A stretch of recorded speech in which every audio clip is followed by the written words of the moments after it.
你们好，想不想學地道的中文普通話？想不想學中國文化？很好，我今天要給你們介紹一個很特殊的話，它有很美的故事，而且最近幾天它在中國的社交媒體上還特別的火。我們開始吧。Hello， 你們好，我是 Edward， 這裡是 Edward Speaks Mandarin。我會用簡單真實的生活普通話跟你們聊我自己的親身經歷，還有我身邊的故事。我的語速會稍微慢一點點，你只要多聽多跟讀，在評論區跟我多互動，你的中文普通話一定會越來越棒的，而且你也會越來越理解中國文化。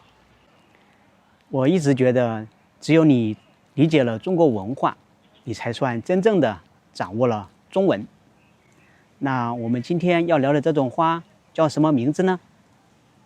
它就是我身後的苦楝花，看到了嗎？紫色的苦楝花，而且它還很香，清香撲鼻，清香撲鼻。可惜你們聞不到了。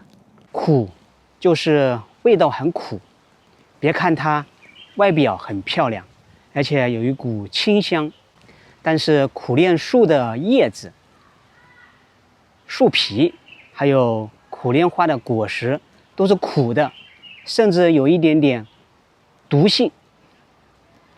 苦楝花經常被用作中藥材，在我們中國這叫以毒攻毒，就是用一種毒性去打敗另外一種毒性，是不是挺有意思的？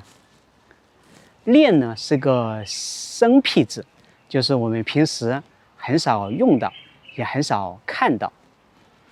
為什麼苦楝花最近在中國的社交媒體上突然走紅了呢？突然很火了呢？因為苦楝花是在每年的春末夏初開放，就是在春天的末尾和夏天的開始開放。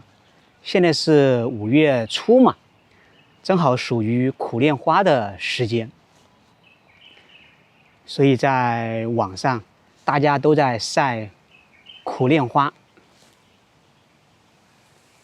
看到苦楝花，就意味着春天馬上就要結束了，夏天馬上就要開始了。上海的春天好短暫呀。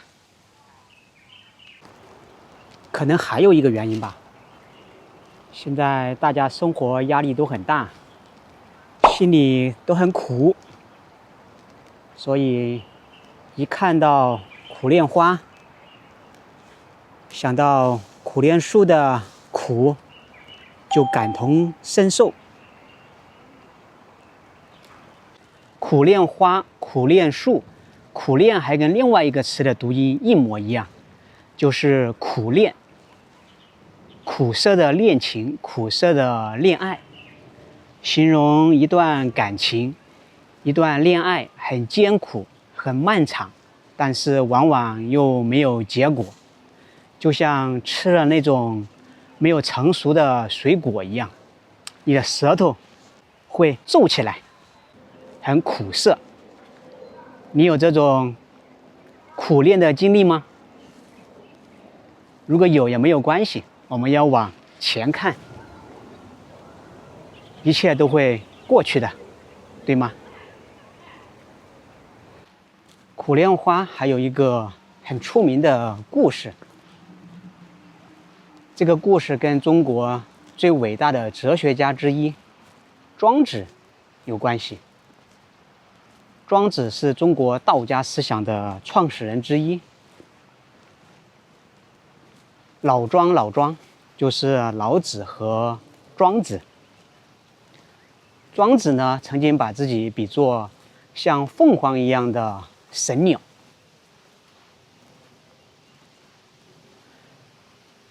這個神鳥從中國的南方一直飛到最北方，2000多公里。沿途呢，它只棲息在鳳凰才棲息的梧桐樹上。只喝很甘甜的泉水，只吃煉食，就是苦楝花的果實。看我手上有2个苦楝花的果子，有一些苦哦，可能还有毒的，我们扔了它吧。你们还记得孔子把自己比作什麼嗎？我在前幾期關於君子蘭的視頻當中提到了孔子。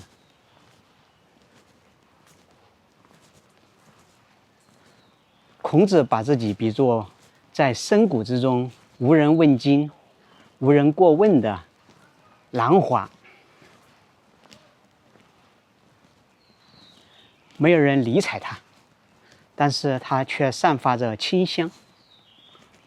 而莊子呢，把自己比作鳳凰一樣的神鳥，是不是很有趣？我們來總結一下苦楝花的花語吧。花語就是花代表的性格、感情和我們的願望。苦楝樹的樹葉、樹幹還有果實都是苦的，但是苦楝花呢卻很清香，所以苦楝花也代表着先苦後甜，苦盡甘來。什麼意思呢？就是說我們做任何事情付出了努力，但是最終收穫了成功，這就叫苦盡甘來。苦楝花還代表着苦澀的戀愛，苦澀的感情，有一股憂愁在裡面。最後呢，苦楝花是在春末夏初開放。我們看到了苦楝花，就表示春天結束了，夏天要來了。它告訴我們要珍惜當下，珍惜現在的時間。好了，今天的苦楝花就介紹到這裡，希望你們喜歡。記得一定要多聽、多跟讀，然後在評論區多跟我互動。我們下次再見，拜拜。